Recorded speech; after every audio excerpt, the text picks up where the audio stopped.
A gente tinha a opção de criar ela do zero, mas a gente ia gastar muito tempo, muito recurso, e talvez a gente não ia atingir uma qualidade de uma tecnologia que já tem no mercado. Por que a gente ia fazer isso? A gente comprou a tecnologia, sobrou recurso pra gente investir em outras áreas.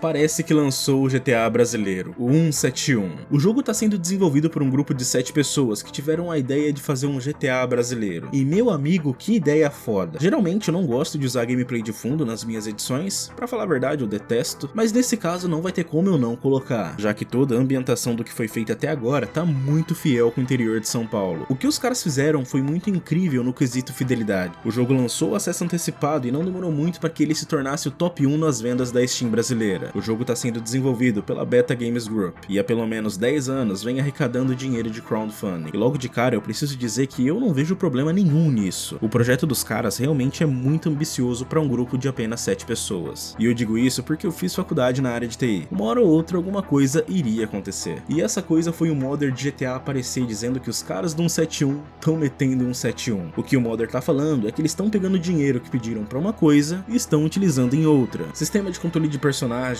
armas, animações, animais, minimapa, GPS, sistema de criação de NPC, efeito de impacto e mais um monte de coisa. O 171 arrecadou ao todo quase 200 mil reais, e pelo exposed do modder, da lista dos sistemas utilizados que ele fez, foi gasto apenas 3 mil. Isso é quase o jogo inteiro e totaliza menos de 3 mil reais de custo. Eles muito provavelmente compraram em promoção, não sei se é da Unreal ou da Unity, sempre fazem 50% de desconto. E ainda deve ter mais coisas que ainda não vimos, pois eles trocaram o nome de vários arquivos. Ou seja, o sistema do jogo é Asset Flip, onde a única coisa criada por eles foi o mapa, exceto boa parte da vegetação e textura, carros, armas, não todas, alguns personagens e quase nenhum script. O que deixa os desenvolvedores em xeque nisso é que cada sistema que o modder disse que foi comprado tem um link onde leva ao site de onde os caras supostamente haviam comprado esses presets. E quando faz a comparação de uma coisa com a outra, é muito difícil não crer que tudo que tá ali não foi comprado. Você vê ali no vídeo, as animações que o personagem faz nesse mod são basicamente idênticas aos do 171. Idênticas, são muito parecidas mesmo. Então eu não duvido mesmo do que o Júnior tá falando ser verdade. Eu acho que não tem por que um cara fazer acusações dessa plenitude de maneira leviana, de maneira gratuita. Eu acho que se o cara tá falando isso é porque ele acredita nisso, é porque ele tem fatos para poder comprovar isso. E eu acredito que ele tá fazendo isso não é na maldade, não é porque ele quer necessariamente ver o 171 se dando mal. Pelo menos eu não acredito que os caras estejam errados em ter comprado sistemas prontos, e sim eles fazerem uma campanha para uma coisa e utilizarem dinheiro para outra. O cara que fez o Exposed também não é qualquer Zé Bosta, tanto que saiu no site do Mixmods, que é o site do Valdir Jr., o modder mais famoso de GTA San Andreas brasileiro. Esse cara sabia exatamente o que ele estava fazendo quando decidiu fazer a postagem, e ele tá nessa de fazer posts de 171 desde 2015. Havia uma meta de 85 mil reais para criar um sistema de dia e noite. Pegaram dinheiro e compraram um asset de 39 dólares na Unreal Marketplace. Há inclusive chuva, mas por algum motivo eles propositalmente desativaram ainda. O curioso é que o próprio pessoal do 171, quando foi no Flow Games, já estavam respondendo algumas perguntas sobre isso. Óbvio que vocês vão usar assets que existem e tal, mas assim, a maioria das coisas que você bota lá, isso não tem porque... As coisas que tem prontas são coisas americanas, tipo a parede de um lugar dos Estados Unidos, é uma rua americana e tal. Vocês têm que adaptar todas essas coisas pra nossa realidade brasileira, né? Então, na verdade, a maioria dos assets, modelagem, textura é da nossa autoria mesmo. O que a gente costuma pegar como base da loja da Epic são alguns sistemas, por exemplo, a física do carro.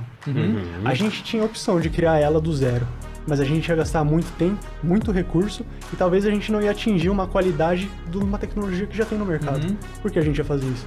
A gente comprou a tecnologia, sobrou recurso pra gente investir em outras áreas, entendeu? Legal. Como, por exemplo, todas as interações que o carro tem com o cenário, personagens, sistema de dano, colisão, tunagem, destruição.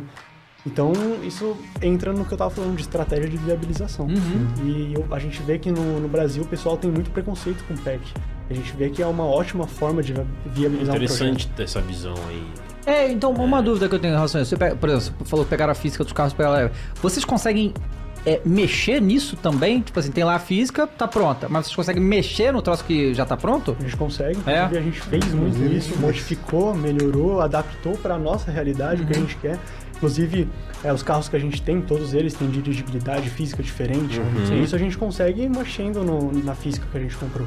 Se você pegar a física à venda na loja e comparar com o que a gente tem no 71, você não tem nem 20% do que a gente tem. Então teve um grande trabalho de modificação, de polimento, teste, otimização, adicionar funcionalidades a mais. Isso envolve tempo, recurso. Então quer dizer que você não pode usar o que tá pronto? Na verdade, isso não tem nada a ver. Pelo tamanho do projeto dos caras, o que eles se propuseram a fazer, eu ficaria surpreso se eles não usassem nada pronto. Justamente por ser um grupo de 7 pessoas. Criar tudo aquilo do zero é insanamente improvável que eles conseguissem em menos de 10 anos. E usar texturas prontas é bem comum. Eu me lembro de quando eu joguei Dark Souls 2 pela primeira vez e me deparei com um rótulo da Heineken no mapa dos ratos. E uma roda de um carro quando eu cheguei em The Gutter. Então, a única questão aqui seria o valor que foi gasto na compra desses sistemas, já que eles pediram dinheiro para outra finalidade. Só que como o próprio desenvolvedor no Flow disse, era bem mais fácil eles usarem o dinheiro dessa forma e gastar o restante em outras coisas. Vocês falaram que são 7 pessoas fazendo, né? E aí vocês pretendem, tipo assim, aquele espaço que tem no jogo agora, né? Aquela área que vocês colocaram, sei lá, vai duplicar, triplicar? Quanto que vai aumentar aquilo ali? No caso, só um detalhe, a gente tem 7 fixos, mas pelo desenvolvimento da alpha inteira, passou 20 desenvolvedores no total. 20 desenvolvedores no total. Com prestação de serviço. Sim, porque ainda tem os dubladores, por exemplo, os também, dubladores, né? Sim. As entregas pontuais, né? Do tipo, entregou, valeu. Isso, exatamente. Né? Que no caso é a modalidade que a gente mais usa. A indústria usa muito isso. Sim, porque a gente tem recurso limitado e... funciona melhor pra gente esse formato. Né? Série T acaba sendo muito caro. Sim. Claro. E a maioria dos estúdios que a gente conhece usa o formato de pejotização. Tá. Sim. Vocês hoje conseguem tirar salário pra vocês? Muito enxugado, mas de certa forma a gente conseguia, porque nosso ponto de vista é o investimento nas pessoas, valorizar o trabalho delas. Então, dentro do possível, sempre tiramos. Aí no caso, quando expandimos assim, vai manter esse formato. Mas se for comparar assim ao salário da área assim, que a gente trabalha, um programador sênior ganha, sei lá, 6, 10 mil reais por mês. Se for comparar, sei lá, a gente ganha no mês o equivalente a 1 minuto no programador, assim, entendeu? 1 minuto, então, sim. é uma comparação bem esdrúxula, mas é pra dar uma perspectiva, sabe? Então, na minha visão, o pessoal da Beta Games Group pecou em apenas dizer que a meta era para uma finalidade específica. Se eles tivessem colocado que o valor restante arrecadado seria gasto em outros pontos, não teria tido problema algum. É muito difícil eu chegar aqui e dizer como os caras devem trabalhar e distribuir os próprios recursos. E eu não acredito que tudo isso tenha sido feito na maldade. O jogo tá sendo desenvolvido há 10 anos e arrecadou 200 mil reais. Pega 200 mil reais e divide por 7, que foi o que cada um recebeu de forma igualitária, caso eles realmente tenham recebido dessa forma.